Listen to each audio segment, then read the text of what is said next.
Hey Drew, how's it going? Oh, Kenny, you've asked me about 50 questions. Well, here's number 51. I wanted to ask you because like 2.5 weeks ago we were in London doing an interview. WrestleMania was going ahead in the stadium, and now it's all changed. I wondered, kind of, how did you find out, and what goes through your mind, and how do you kind of figure out what you're going to do? And then, I mean, from your wrestling background, you've wrestled in front of tiny crowds before to big crowds. Is that an advantage for you that you know how to adapt to different situations? Well, I found out what was going on probably a few days or a couple of days after I spoke to you.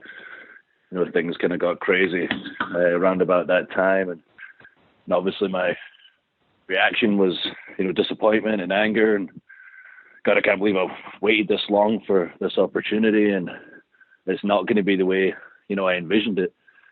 So I had to sit down, have a think about it.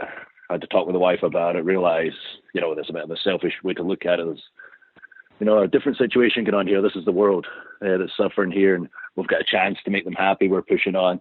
My match, especially, is a chance to be a feel-good moment. Hopefully, bring a smile to some faces. So, I was feeling positive about that. And when it comes to the environment, yeah, I have wrestled in front of nobody. When the UK scene was first starting, kind of restarting back in the day when I started, we legit would have about 10 people. That'd be nice to have 10 people in the crowd.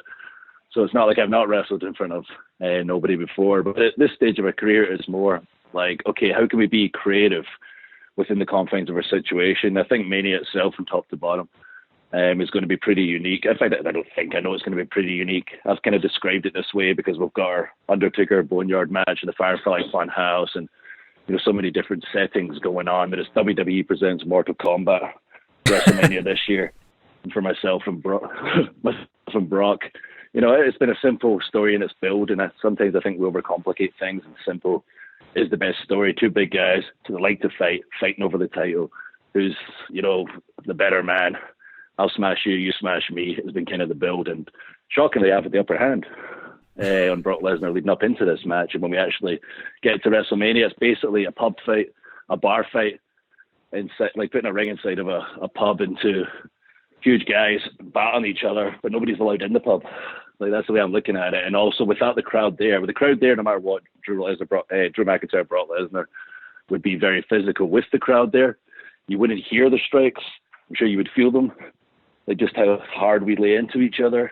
But with nobody there, with the cameras picking up all the sound, this is going to be a very physical match. And I think people are going to get into it, not just for hopefully my story and the fact that Lesnar is the most dominant superstar of all time, but the fact that you're literally going to feel everything, because those cameras are going to pick up every hit that we give each other, and we don't hold back. I think you know that just by watching us both. Well, I can't wait to see you kick his head off. Good luck.